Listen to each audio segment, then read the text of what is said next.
To assemble your new oven stand, you will need a 7/16 socket wrench, open end wrench, and a torque wrench. Find a flat table or floor to work on.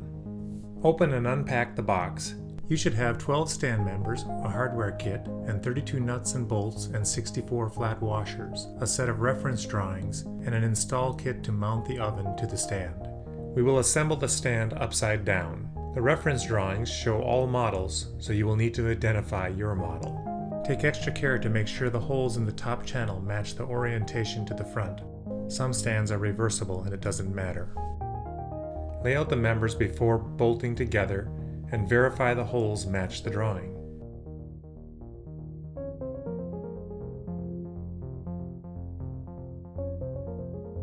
Insert the bolts with a washer on the head and the nut. The nuts should be on the inside.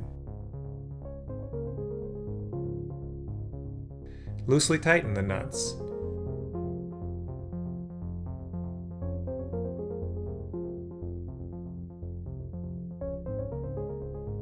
Step 2, we will assemble the legs. Set the leg inside the top channel.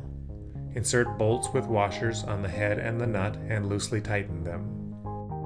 Again, the nuts should be on the inside. Repeat to assemble all 4 legs. Step 3 is to install the cross members. Remember to use a washer on both ends with the nuts on the inside. Loosely tighten the nuts. When placing the cross member, you will need to keep it level to keep it from binding in the corner. Make sure the corner angles are not misaligned. Once all the pieces are loosely assembled, you can tighten the nuts. Start with the top channel nuts first. This will ensure the stand will remain level. Next, tighten the legs and the cross members.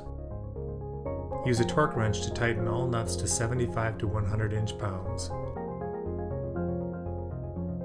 Once assembled, you are ready to install your oven on the stand using the supplied install kit.